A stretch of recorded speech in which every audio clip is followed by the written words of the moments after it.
J'y restais un peu inquiet la dernière fois que j'ai parlé de la mort. J'ai parlé de l'avortement et ça c'était une réalité extrêmement sérieuse. Je pense surtout aux femmes qui ont réalisé cet acte que l'Église nullement condamne, mais nullement, et Christ, et Dieu non plus. Dieu ne condamne personne. Dieu n'a aucun reproche vis-à-vis de personne. Si tu sens un reproche dans ton esprit, dans ton âme, ça ne vient pas de Dieu. L'Esprit Saint ne garde aucune rancune.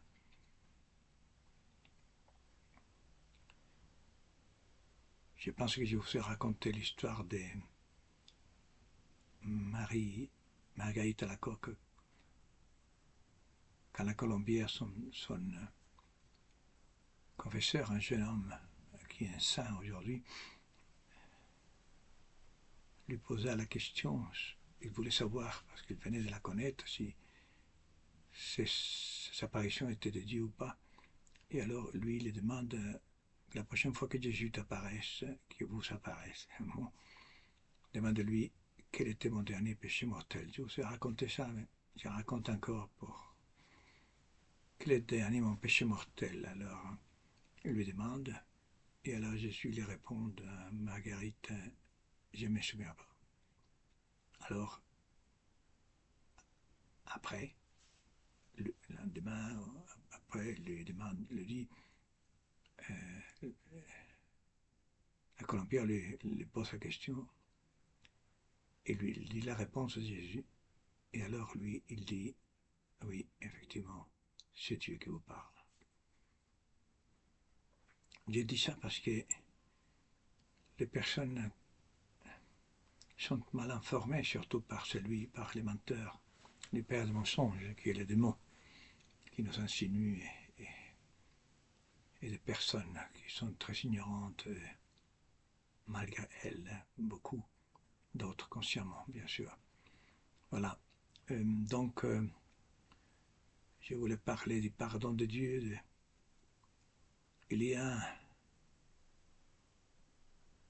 Alfonso de Liguori qui cite un saint, et là, je n'ai pas pu le trouver. Et je n'ai pas pu trouver la référence, mais un jour je la trouverai sûrement. Et c'est un homme impressionnant, cet Alphonse-Marie de Liguori. L'art d'aimer Jésus, je vous le recommande véritablement. L'art d'aimer Jésus. C'est un homme du XVIIe siècle étonnant, qui s'est donné un travail étonnant pour annoncer l'amour de Dieu.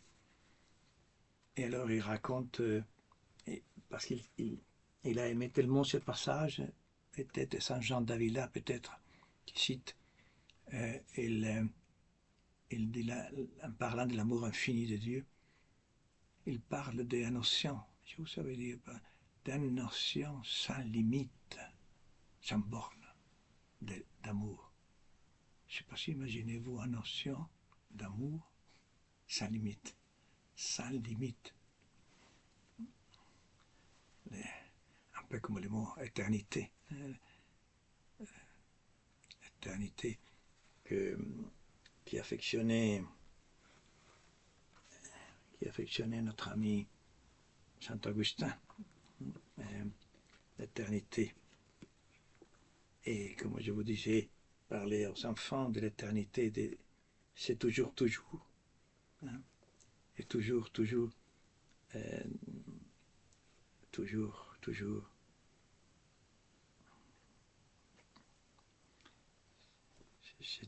Quand on veut chercher quelque chose, on ne le trouve pas. Et alors, c'est Saint Augustin qui parle très bien de ça.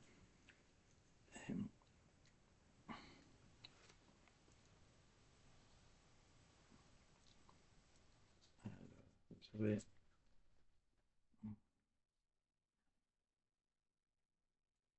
Voilà, je l'ai trouvé, vous voyez. Et tellement de... Voilà, c'est saint Augustin qui proclame grande la pensée de l'éternité. Magna cogitatio. Grande la pensée de l'éternité. Seulement le fait de penser à l'éternité, seulement ce fait-là est une grande pensée. Voilà. L'infini de Dieu. L'infini de Dieu. Voilà. Et donc, j'ai parlé de la mort. Et ce qui rend, je vous dis aussi, ce qui rend sage à l'homme, c'est pas penser à la vie, dit la Bible, c'est penser à la mort.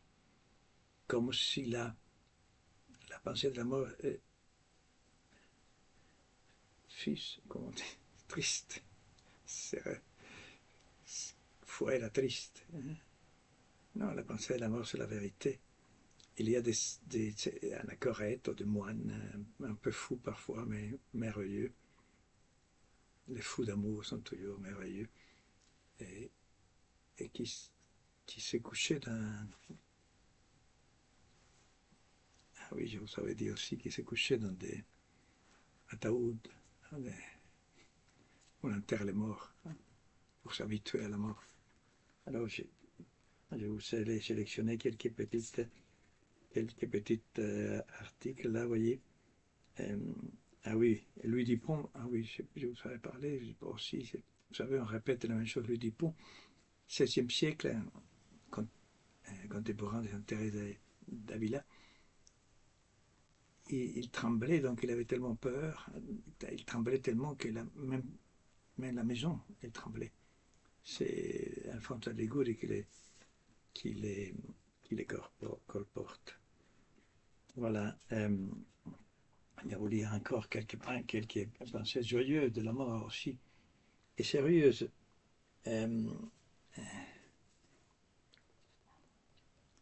Voilà, j'ai pensé à autre chose là, vous voyez, vous pensez à tant de choses en même temps. J'ai mon père, bien sûr. Ah oui, voilà, j'ai trouvé, vous voyez. Sainte Catherine de Gênes, regardez, et vous lisez un petit passage. Quel but poursuit une âme? C'est Alphonse de Liguori qui parle, qui aime Dieu. Sinon l'union complète avec lui. Mais je ne parle pas seulement pour des chrétiens. C'est ça la question. Je m'adresse à non-chrétiens, à n'importe qui, à n'importe quel mourant, moi je vous dis, à n'importe quel agonissant de cette vie. Après, je vous parlerai encore de l'agonie de Christ, qui n'est pas seulement l'agonie au mont des Oliviers. L'agonie perpétuelle de Christ, c'est l'agonie perpétuelle. L'agonie, le combat, n'est-ce pas? Le dernier combat. Pour nous, c'est toujours le dernier jour. Alors il dit, or, comment atteindre cette parfaite union? Il dit, écoutons Sainte Catherine de Gênes. Pour arriver à l'union avec Dieu, les adversités sont indispensables. Elles sont les moyens par lesquels Dieu s'emploie à consumer en nous tout ce qu'il y a de défectueux dans notre activité intérieure et extérieure. L'injure, mépris, maladie, abandon de la part de nos parents, curieux, et de nos amis, un succès humiliant, tentation, contrariété de toutes sortes. Tout cela nous est extrêmement nécessaire, nous forçant à combattre pour que, de victoire en victoire, nous arrivions à atteindre en nous tout mouvement désordonné, au point de ne plus les sentir, tant que les adversités n'auront pas changé pour nous leur goût amer en suavité. Imaginez-vous, à cause de Dieu, nous n'atteindrons point à la divine union. tant que les adversités n'auront pas changé pour nous leur goût amer en suavité, écoutez bien, à cause de Dieu, c'est-à-dire l'adversité, la souffrance, les malheurs, un goût amer, transporté en suavité, en avortement,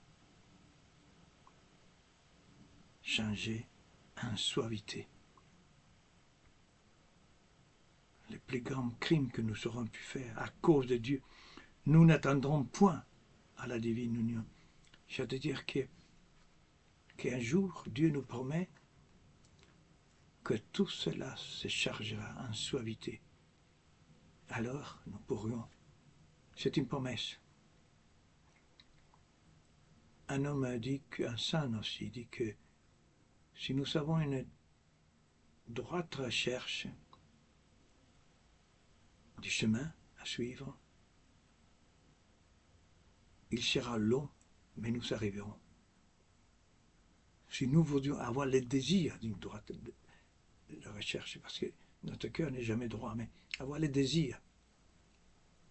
Mais quelle parole merveilleuse. Même si c'est trop long, ça c'est pour les vieux comme moi, hein? Nous arriverons. Quelle espérance. Parce que les personnes disent, ah, je ne peux pas, j'y arrive pas, c'est fini. Mon cœur, je suis mauvais, je ne suis pas chrétien. Non, si j'ai un désir hein, d'une droite chemin, un désir de trouver le droit chemin, le juste chemin, le chemin du bonheur. Christ il disait, je suis le chemin. Voilà. Je continuerai encore en lisant quelques autres petits textes avant d'ici à 2 ou 3 sessions, je ne sais pas comment te dire, parler d'une autre réalité. Les conséquences, si vous voulez, de l'avortement. Parce que je parle toujours de l'avortement, de la mort, de l'euthanasie. Voilà, j'arrête là, toujours j'ai peur que je sois un peu, je dépasse les 15 minutes.